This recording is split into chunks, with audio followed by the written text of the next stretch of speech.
You know how some neighborhoods have that one person who thinks they run the world? In my new neighborhood, that person had a whole committee and a rule book thicker than a phone book.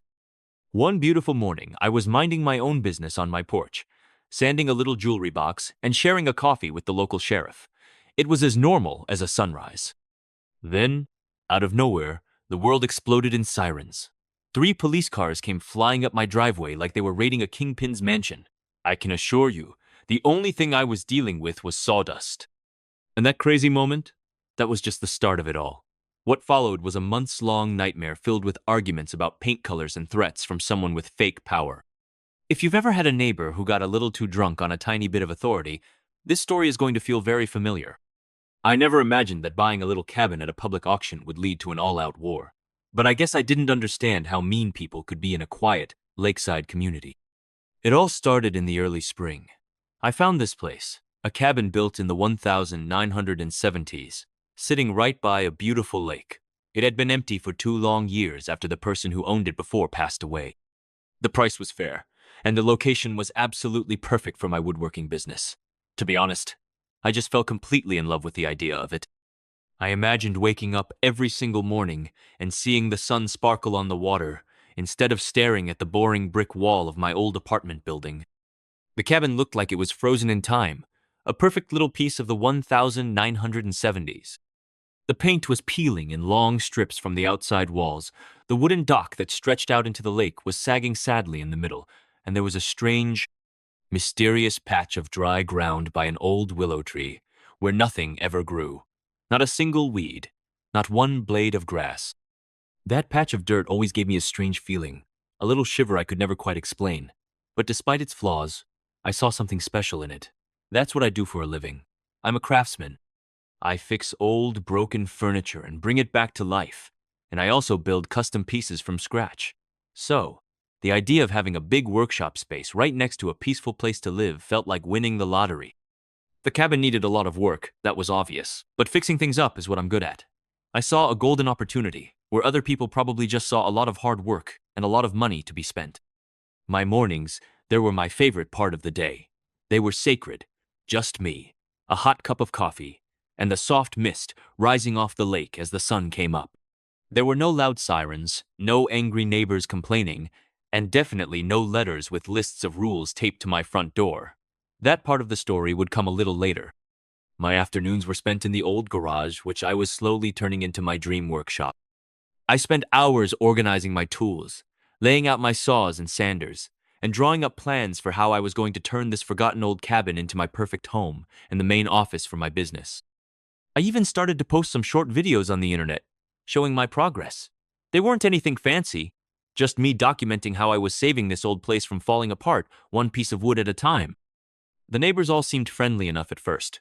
They would wave to me with a smile as they drove by in their cars or boats. I really thought I had found my own little corner of paradise, a place where I could actually afford to live and do the work I loved without having someone constantly watching me and complaining about every little thing I did. That feeling of pure happiness and blissful ignorance lasted for exactly 3 weeks and 2 days. That's when Tessa Monroe came into my life, blowing in like a hurricane wearing an expensive business suit. The first sign of trouble arrived as an email on a quiet Tuesday morning. I remember looking at it and thinking it was probably just some normal information for new people in the neighborhood. Maybe it was about the trash pickup schedule, or maybe there was a community barbecue coming up. The subject line of the email read, "Oh, community standards notification." I figured every neighborhood has some basic rules. You know, things like keeping your lawn mowed and not letting your house fall apart. I thought it was just about being a decent neighbor. I was so wrong. What was in that email wasn't a list of basic rules. It was more like a giant book of everything I was supposedly doing wrong. The email was from a woman named Tessa Monroe. She introduced herself as the president of our homeowners association, or HOA. The email was written in a way that legal papers are written, which means it was very long, very confusing, and made me feel like I was in trouble. She told me that my property was breaking the community rules in a few different ways. Specifically, she pointed out that the color I had painted my window frames was not the right color for the neighborhood's aesthetic guidelines. She also said that my wooden boat needed to be covered up with a special cover that was approved by the HOA. She even included a helpful reminder that If I didn't fix these problems within 10 business days, I could face fines and other punishments. I sat there in my chair, reading the email over and over again, trying to understand what on earth she was talking about. I started to wonder if I had accidentally moved into some kind of strict suburban army base. The windows were painted a perfectly normal forest green, a color that matched at least half of the other cabins I could see from my own front porch. And my little fishing boat was sitting neatly on its trailer right next to my house, just like every other boat on the street. But I'm not the kind of person who likes to fight. I figured it would be much easier to just do what the HOA wanted instead of causing trouble in my new neighborhood. I didn't want to start off on the wrong foot with the people I would have to live next to for years to come.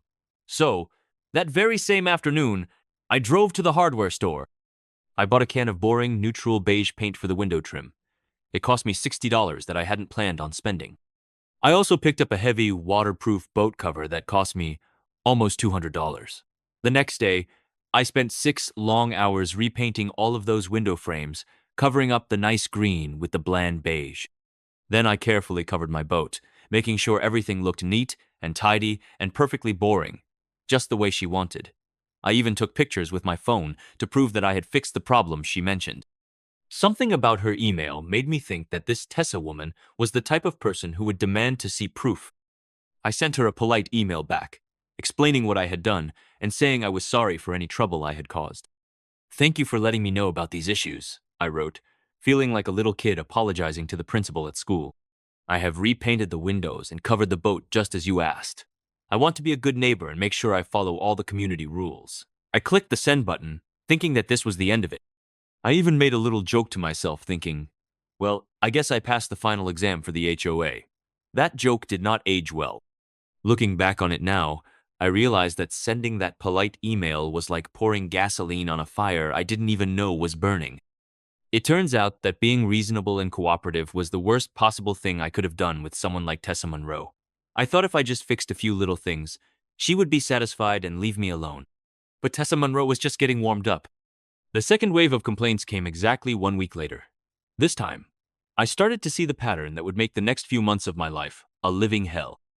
Tessa's new email was a work of art in passive-aggressive bureaucracy. It was 5 long paragraphs filled with made-up problems and threats written in all capital letters. It made me wonder if I had secretly parked a military tank on my front lawn without realizing it. According to her very creative new interpretation of the community rules, my flower garden was not right. Apparently, I had planted some wildflowers that were not on the approved species list, a list that nobody had ever bothered to show me. My morning habit of using power tools in my workshop was now considered disruptive noise during what she called designated quiet hours. These quiet hours, she claimed, were between 7:00 a.m. and 9:00 a.m. on weekdays. This was a time slot that seemed perfectly designed to make it impossible for me to get my work done. But that wasn't all. Tessa was just getting started with her creative list of violations. Apparently, the way I stacked my firewood was not done according to whatever holy HOA rulebook she was reading from that week. She also complained that the small American flag I had hung by my front door was not in the correct position, according to some official flag display rules. And then there was the complaint about my mailbox. She said it was showing signs of weather damage that detracted from the community's appearance. I am not making this up. She actually complained that my mailbox looked a little bit faded, as if the mailman was going to refuse to deliver my letters because my mailbox wasn't pretty enough for an Instagram picture. I wasn't angry yet. Not really. I was just confused. The special kind of confusion you feel when you realize someone is making up the rules of a game while you are in the middle of playing it. But the complaints were just so small and petty. My wind chime was breaking a noise rule. The mulch I used in my garden wasn't certified by the HOA. I started to wonder if she had some kind of quota she had to meet, or if this was all personal. These weren't fair complaints about keeping my property safe or clean. This was someone who was actively searching for things to complain about, like she was getting paid for every violation she found, or like she was running some kind of small-town scam that I had accidentally walked into. So, I did what any logical person would do when they think they are being unfairly targeted. I grabbed my phone and conducted my own investigation. Walking through the neighborhood, I took pictures of everything. The 3 other uncovered boats bigger than mine, the jungle-like gardens violating the approved species list, the messy firewood piles, and the numerous mailboxes that looked far worse than my slightly faded one. The evidence was overwhelming. If these were the real rules, then half the neighborhood was in violation, but only I was receiving threatening emails. My attempt to get answers from the HOA office was a dead end. After leaving a voicemail, I got a call back from a woman who gave me scripted, vague answers, claiming that enforcement was done on a case-by-case basis by Tessa herself. When I pressed for details, she promised to ask Tessa and call me back, which, of course, she never did. It was then that I knew for sure this wasn't about community standards, it was a personal attack. The harassment only escalated with 3 more emails over the next 2 weeks, nitpicking things like the type of mulch I used, the perfectly normal height of my grass, and even a small wind chime on my porch. The selective enforcement was so obvious it was clear this wasn't about rules. It was a campaign designed to get rid of me, and I had a sinking feeling it was about to get much worse. The notice for a mandatory meeting arrived on a Friday afternoon. It wasn't sent by email this time. It was delivered by a person, right to my front door. That immediately told me that this was going to be much more serious than the usual angry emails I had been getting. It was printed on official-looking paper with the words, "Emergency HOA meeting. Mandatory attendance required," stamped across the top in big, red letters. The letters looked like they were designed to scare me into obeying. The meeting was set for the following Tuesday evening at 7:00 p.m. at the community center. The agenda for the meeting listed only one item, and when I read it, my stomach dropped.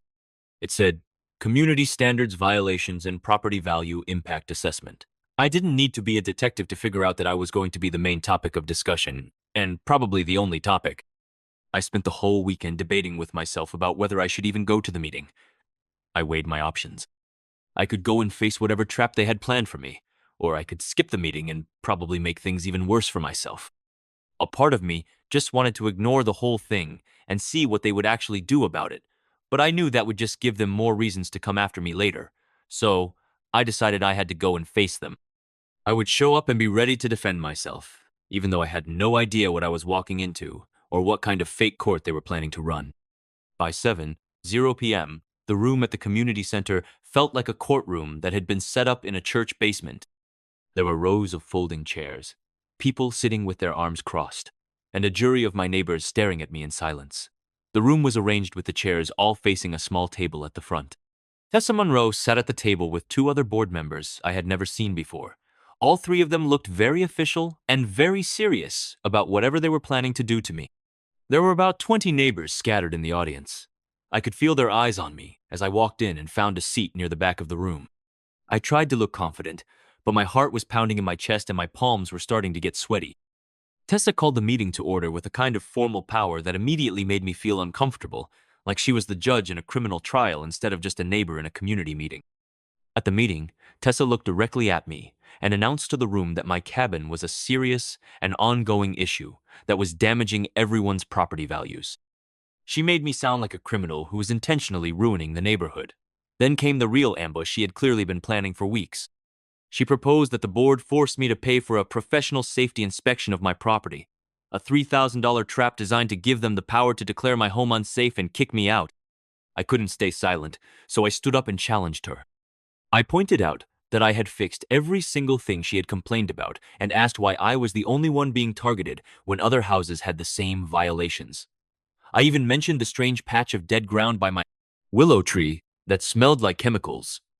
A few neighbors seemed to agree with me, and one woman even spoke up, but Tessa quickly shut it down. She called me uncooperative and a risk to everyone's investment, making it clear the board would vote on her proposal whether I agreed or not. The meeting ended with the community divided and me facing a new, expensive threat designed to force me from my home. I got home that night and realized I needed help. I needed advice from someone who understood how these things worked and who would give me an honest opinion, not just tell me what I wanted to hear. I remembered meeting Sheriff Brody at the hardware store a few weeks before. We had started talking about different ways to stain wood and ended up chatting for 20 minutes about different types of finishes and the best tools to use for detailed work. He seemed like a good, honest guy, the kind of person who would give you straight advice without trying to get something out of it. So I found the business card he had given me and called the number on it.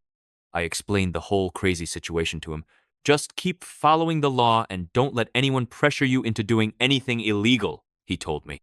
His voice was calm and reassuring, but also serious. "I'll be around if you need anything, but it sounds like you're handling this the right way." Some people think they can use official-sounding words to scare people into giving up their rights. But you don't have to agree to anything that isn't actually required by the law. His advice made me feel a little better, but I could tell that he was worried about how aggressive this whole thing with the HOA had become. The next morning, I woke up to find Tessa Monroe standing in my driveway. She was apparently waiting for me to come outside for my usual morning coffee. She was dressed perfectly in a business suit that probably cost more than my entire monthly mortgage payment. She was standing next to a fancy luxury car that looked like it belonged in the parking lot of a big city corporation, not in my humble lakeside neighborhood. "Good morning, Garrett," she said with a smile that didn't reach her eyes. It felt more like a threat than a friendly greeting. "I wanted to speak with you privately about last night's meeting and see if we could work something out that would be good for everyone involved." But there was nothing friendly in her voice. When I politely said no to her offer to work something out, because I had no idea what she really wanted from me, her friendly mask slipped off completely. I finally got to see the real Tessa Monroe, hiding underneath all that professional polish. "You have no idea who you're messing with," she said. Her voice dropped to a low whisper that somehow felt more threatening than if she had been yelling at me. "Some battles you just can't win, no matter how stubborn you think you are. And this is one of them. I'd hate to see you learn that lesson the hard way." I went to bed that night not knowing that Tessa was about to make her most desperate and crazy move yet. It was 7:15 on a Wednesday morning. I was sitting on my front porch with my usual cup of coffee, working on sanding a small wooden jewelry box that I was planning to finish later that day. The morning was cool, calm, and beautiful. The kind of perfect peace that you only get right before a big storm hits. I had been awake since 6:00 a.m., enjoying the quiet of the morning before the day really got started. I was savoring what I was starting to think might be my last few days of peace before whatever storm Tessa was planning finally hit my life. That's when Sheriff Brody's personal pickup truck pulled into my driveway. I have to admit, I was a little surprised to see him. We had only talked on the phone since that first time we met at the hardware store. He wasn't wearing his uniform. He was in regular clothes, jeans, and a flannel shirt, which made him look more like a guy going fishing for the weekend than a law enforcement officer. He was holding 2 cups of coffee from the diner in town. "Thought you might like some company this morning," he said, as he sat down in the chair next to mine. He had an easy, relaxed way about him, like someone who had all the time in the world. Brody sat down with the coffee, and we started talking right where we had left off before. We talked about the grain and different types of wood, about finishes for desks and other projects. It felt like any other normal morning conversation between 2 neighbors. He mentioned that he had been thinking about refinishing some of the furniture in his own house, but he wasn't sure what the best way to do it was for pieces that get used every day versus pieces that are just for decoration. I offered to show him some of the things I had been working on, and we started talking about the difference between oil-based and water-based wood finishes. We were completely lost in the kind of normal, friendly conversation that I had been hoping to have with people in this community, instead of all the HOA drama that had been taking over my life. That peaceful morning exploded into complete and utter chaos at exactly 7:43 a.m. I know the exact time because I looked at my watch the moment it all started, thinking it was way too early in the morning for whatever emergency was happening. The first thing I heard was the sound of police sirens. There were multiple cars, and they were approaching fast from the main road. Brody and I both looked up from our coffee cups with confused looks on our faces. We couldn't figure out what kind of crisis could possibly be happening in our quiet, sleepy neighborhood. Then, 3 police squad cars came screeching into my driveway with their sirens wailing. Officers jumped out of the cars like they were about to raid a house where someone was holding hostages. The officers moved with expert precision, their hands hovering close to their guns. The lead officer immediately started shouting commands at us. He had the voice of someone who was ready for the worst-case scenario. "Step out of the house! Hands where we can see them!" he yelled. His tone had that unmistakable authority that makes your body react before your brain has time to process what is actually happening. I froze in my chair. My coffee mug almost slipped out of my hand. I had no idea if I was being arrested or thrown out of my house, or both. I started to raise my hands without even thinking about it. My mind was racing, trying to figure out what in the world was going on and why police officers were treating my front porch like a dangerous crime scene. I could see my neighbors starting to come out of their houses. Some of them were holding up their phones, recording whatever was about to happen. That just made the whole situation feel even more like a strange dream. Here I was, sitting peacefully with a cup of coffee and a piece of sandpaper, and suddenly I was surrounded by armed police officers who seemed to think I was some kind of dangerous criminal. Amid the chaos, Sheriff Brody calmly stood up and told his officers to stand down, explaining that the 911 call about a dangerous individual was about him enjoying a cup of coffee with me. The officers looked completely baffled and embarrassed as they saw me sitting there harmlessly with a piece of sandpaper. As this unfolded, a crowd of neighbors had gathered, their phones out and recording. Their initial confusion quickly turned to anger at Tessa as they realized she had faked the emergency.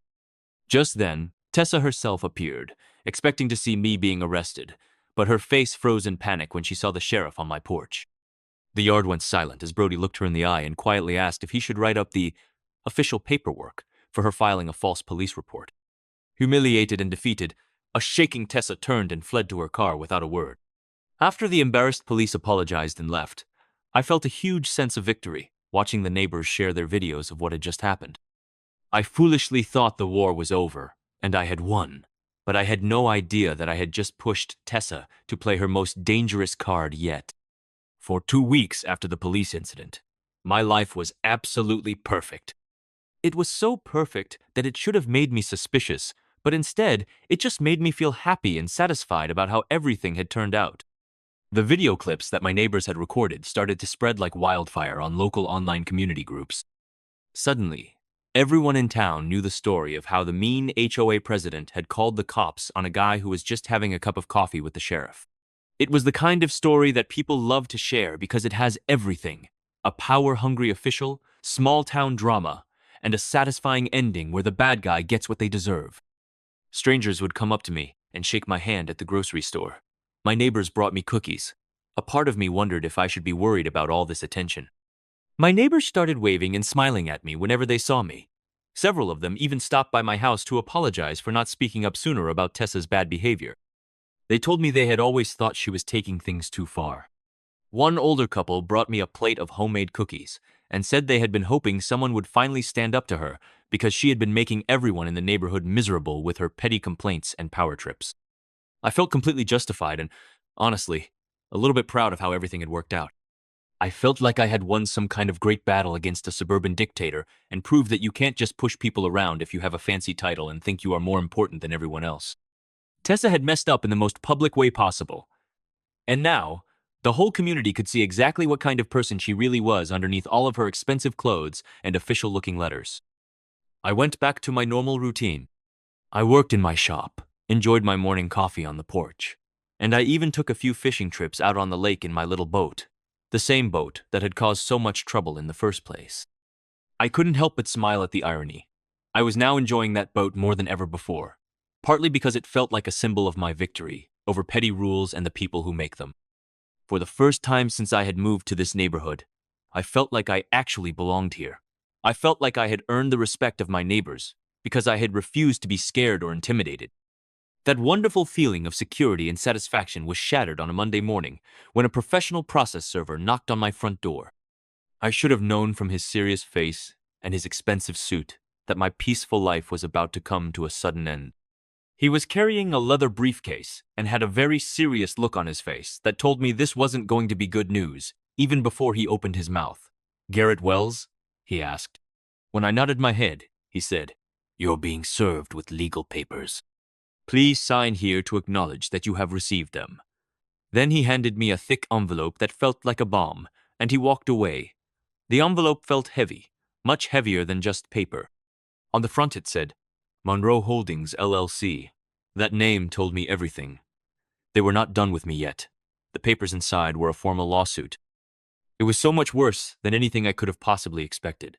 I had to read it 3 times before I could believe what I was seeing.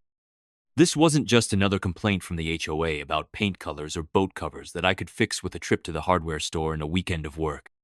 They were claiming there was a boundary error with my property. They said that 20 feet of my lakefront land, including my entire dock and the path to the water, actually belonged to them. They were demanding that I immediately give them back the land, and they were also suing me for tens of thousands of dollars for what they called illegal land use and property damage. This was war, written in complicated lawyer language. According to their professional survey team, this strip of land included my dock, my access to my boat, and the only path I had to get to the water. I sat down at my kitchen table and read through those legal papers over and over again. I tried to wrap my head around what was happening. I felt like I had been punched in the stomach by someone wearing brass knuckles. This wasn't about HOA drama anymore. This was a tactical war being fought in a courtroom with ink and paper, and they showed no mercy. This was a professional legal attack that could cost me tens of thousands of dollars in lawyer fees, even if I won the case. And if I lost, I would either have to give up the most valuable part of my property, or I would have to pay Monroe Holdings an amount of money that would probably force me to sell my cabin just to pay them off. The lawsuit was professional and terrifying. It was filled with official records, old surveys, and expert opinions that must have cost Tessa a fortune to prepare. It was obvious this attack had been planned for months. My lawyer was honest, telling me that fighting a case like this against people with so much money would bankrupt me, even if we somehow won. In that moment, it all clicked into place. The constant, petty HOA complaints were never the real fight. They were just a distraction, a way to wear me down before she launched this real attack on my property line. This was a war of money, and I was completely outmatched. Feeling hopeless, and knowing Sheriff Brody couldn't help with a civil court matter, I decided my only option was to sell the cabin. I called a real estate agent, who suggested I thoroughly clean out all the storage areas to make the property more attractive to buyers. While I was in the dusty basement, emptying out junk from old cabinets, I knocked on a back panel and it made a hollow sound. Curious, I pulled the loose panel away and discovered a hidden compartment. Tucked inside was a waterproof metal box. My heart pounded as I pried it open, hoping for anything that could help me. What I found inside was more important than I ever could have imagined. There was a hand-drawn map of my property, an old black and white photo of the distinct willow tree in my yard, and a letter. The letter, in shaky handwriting, was addressed to whoever owns this land next. It began with a sentence that sent a chill down my spine. If you're reading this, Monroe is coming for your land. Don't let them bury the truth again. It was written by a former employee of Monroe Chemical, Tessa's father's company. He explained that they had illegally dumped tons of toxic waste on the property in the 1970s and 80s, and had been trying to control the land ever since to keep their environmental crimes a secret. The map showed the exact location of the dumping site, marked with a red X right near my willow tree.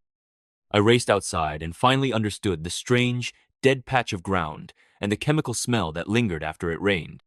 Following the letter's instructions, I grabbed a shovel and collected soil samples from the spots marked on the map, sealing them in jars.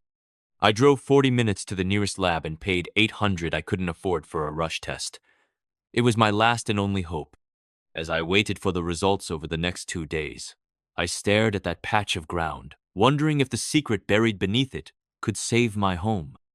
Judge Patterson called the hearing to order, and the lead attorney from Monroe Holdings immediately started a presentation that was clearly designed to impress everyone in the room with how thorough and legitimate it was. They had historical maps that went all the way back to the 1800s, professional surveys that had cost thousands of dollars and looked absolutely official, and testimony from experts who had worked on similar boundary disputes all over the state and seemed to know exactly what they were talking about. Their argument was methodical and detailed. They walked the judge through decades of property records and made a case that seemed almost impossible to argue against. Especially when you didn't have the same amount of money to hire your own experts and pay for your own expensive surveys. I could see Judge Patterson taking detailed notes as they spoke. He nodded his head every once in a while, in a way that suggested he was finding their arguments to be persuasive and logical. My lawyer kept glancing over at me with the look of someone who was trying to figure out how to deliver bad news gently. I was starting to accept the fact that this was probably going to end with me losing my home and everything I had worked so hard for to someone who just had more money and better lawyers. That's when something completely unexpected happened. Something that changed everything in an instant and turned what looked like a certain defeat into the most satisfying victory I could have ever imagined. The courtroom doors didn't just open, they flew open with a bang. Agents from the EPA walked in like they were carrying the final verdict. A woman in a state government uniform walked in first, followed by 2 men carrying official-looking briefcases. They all had the kind of serious expressions that told you they were not here for a routine visit. "Your Honor," she said, walking up to the judge's bench with the confidence of someone who had very important information to share. "I'm Sarah Mitchell from the State Environmental Protection Agency, and I need to present urgent findings that are directly related to this case." Judge Patterson looked surprised, but he allowed her to approach the bench.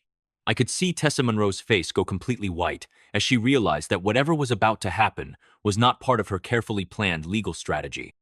The room fell completely silent as everyone tried to figure out what the environmental agency could possibly have to do with a simple property boundary dispute. I felt my own heart start to race, as I wondered if this could somehow be related to the soil samples I had submitted just 2 days earlier. Officer Mitchell explained that my soil samples had triggered an immediate and urgent investigation when the lab reported finding dangerous levels of industrial chemicals that had been banned for decades and required immediate action from environmental authorities. We have confirmed extensive contamination with dioxins, heavy metals, and other toxic compounds that match the chemical signature of Monroe Chemical Company's documented waste disposal practices from the 1970s and 80s, she announced. I could hear people in the courtroom gasp as the full meaning of her words started to sink in. This contamination was never properly reported or cleaned up, which is a violation of multiple federal environmental laws that carry serious criminal penalties. I watched Tessa Monroe have what could only be described as a complete and total meltdown. Right there at the defendant's table, her face went from white to red to a sickly shade of green as she realized that all of her family's dark secrets were about to be exposed in the most public way possible. Her lawyers were huddled around her, clearly trying to figure out how to handle this disaster that had just blown up their entire case and probably their client's entire life. Judge Patterson called for a short break while he looked over the environmental agency's findings. During the break, I could hear whispered conversations all around the courtroom as people tried to understand what this meant for the case and for the entire community. When the court session started again, Officer Mitchell laid out the full scope of what their investigation had discovered, and it was even worse than I had hoped for in my wildest dreams of justice being served. It wasn't just my yard. It was the groundwater, the lake, and maybe even the neighbors' gardens. It was the kind of crime you just pave over and pray that no one ever digs it up. Monroe Chemical had dumped thousands of gallons of toxic waste over a period of many years. Then, they covered it all up when the environmental regulations started to get stricter in the late 1980s, and the risk of being discovered became too high to ignore. The defendant needed to control this property to manage the contaminated site and prevent the discovery of the illegal dumping, Officer Mitchell explained. And suddenly, everything made perfect sense. Our investigation suggests that the HOA harassment campaign and this boundary dispute lawsuit were both attempts to force the current property owner to sell the property. This would have allowed Monroe Holdings to continue covering up decades-old environmental crimes that could result in criminal charges and massive civil liability. Tessa's plan to develop the land would have required her to get mandatory environmental impact studies, which would have immediately exposed the contamination and her family's crimes. So, she had been desperately trying to get control of my property by any means necessary to prevent that from happening. The HOA complaints, the fake 911 call, the lawsuit, it had all been part of a desperate plan to force me out before anyone could discover what was buried in my own backyard. Judge Patterson didn't need to hear any more evidence after that bombshell revelation. He dismissed Monroe Holdings' lawsuit completely and ordered an immediate criminal investigation into the environmental cover-up. At the same time, federal agents were already getting ready to freeze all of Monroe Holdings' assets while they conducted a full investigation into violations of environmental law, fraud, and obstruction of justice. Tessa Monroe was now looking at potential charges for environmental crimes, conspiracy, and for continuing her father's cover-up. She was facing the possibility of serious prison time and financial penalties that would destroy everything she had ever built. The environmental cleanup of the lake and the surrounding area would be paid for by the Monroe family's assets through a special government program called the Superfund. And my property value actually increased because the contamination would finally be properly cleaned up and the area would be safer for everyone. The HOA board held an emergency meeting that very evening and voted unanimously to remove Tessa as their president. Several of my neighbors stopped by over the next few days to apologize for not standing up to her sooner and to thank me for exposing what had been happening right under their noses. As I sit here on my porch this morning, drinking my coffee and watching the sunrise over the lake that is soon going to be cleaner and healthier, I still can't quite believe how this whole thing played out. She tried to take my home from me. In the end, she lost her own home, her company, and her family's name. It turns out that lies rot away much faster than wood does. Tessa Monroe thought she could bully me into giving up my home just to protect her family's toxic legacy. but instead, she ended up facing federal charges and losing everything she had ever worked for. Sometimes, the biggest bullies are the ones who are hiding the darkest secrets, and sometimes, justice comes in ways you never could have imagined. Sometimes, all it takes is one person who is willing to stand up to them and refuse to be intimidated, even when it seems like they have all the power and all you have is your own stubbornness and a refusal to give up. The lake is quieter these days, the HOA is less smug, and my morning coffee on the porch tastes like victory. It's wild how far some people will go to protect a lie, and how quickly their whole world can fall apart when you just don't back down.